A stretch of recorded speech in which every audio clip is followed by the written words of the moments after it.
You've no doubt heard that saying during the Easter season, it's Friday, but Sunday's a-coming.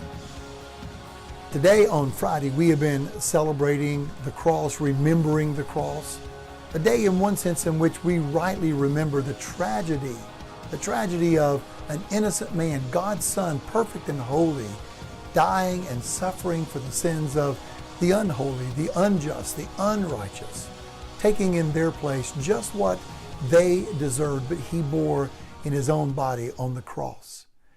But though that day, Friday, is a day of tragedy, it's a day that leads to triumph. You see, every time that Jesus spoke about his death to the disciples, he always said, "But on the third day, I'll rise again." So on this Sunday, Easter, which we celebrate this time of the year, is going to be a day where we're going to focus on the triumph of Jesus. You see, it's a day when it goes from tragedy to triumph. And to help us understand how the triumph of Jesus on Easter Sunday is to change and affect our lives, we're going to look at John chapter 11. Now you say, wait a minute, Kevin, John chapter 11 is before Jesus dies, before he's buried, and before he rises again.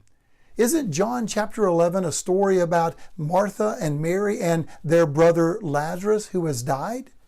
And the answer is absolutely it is.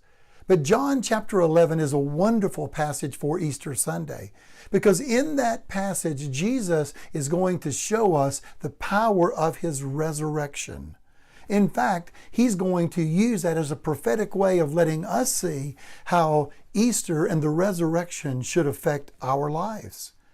In fact, when you read John chapter 11, you're going to discover that over and over there is a question that is asked of Mary and Martha. And that question is, do you believe? And as he's asking them that question, do you believe? Do you really believe in the resurrection power of God's Son? He's asking us the same question.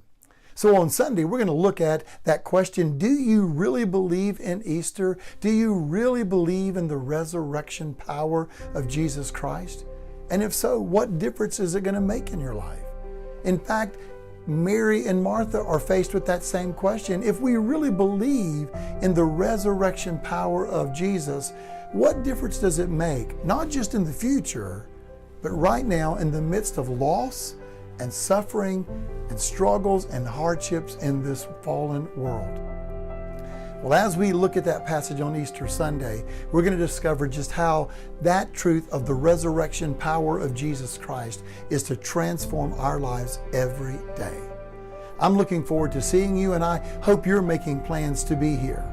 In fact, while you're making plans to be here, why don't you go ahead and make plans to invite someone else? You know as well as I do, church, that Easter is one of those times in the year where people just go to church. So why not have them come to your church as your guest, as your visitor? So take that little step you need to take. Pick up the phone, call them, invite them, encourage them to be your guest with you on this Sunday. Because though today is Friday, Sunday is a-coming, and it's going to be a great day of worship and celebration as we exalt the risen Christ.